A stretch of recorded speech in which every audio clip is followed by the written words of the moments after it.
ஆட்டுக்குட்டி முட்டையிட்டு கோழிக்குட்டி வந்ததுன்னு யானை குஞ்சி சொல்ல கேட்டு பூனை குஞ்சி சொன்னதுண்டு.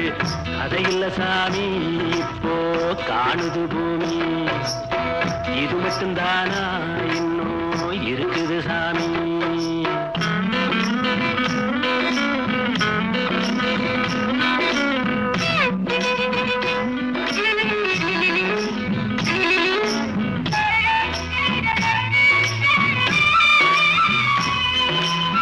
கூத்து மேல ராசாவுக்கு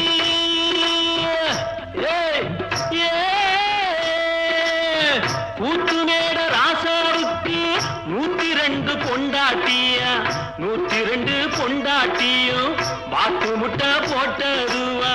பட்டத்து ராணி அதுல 18 பேரு, 18 பேருக்கும்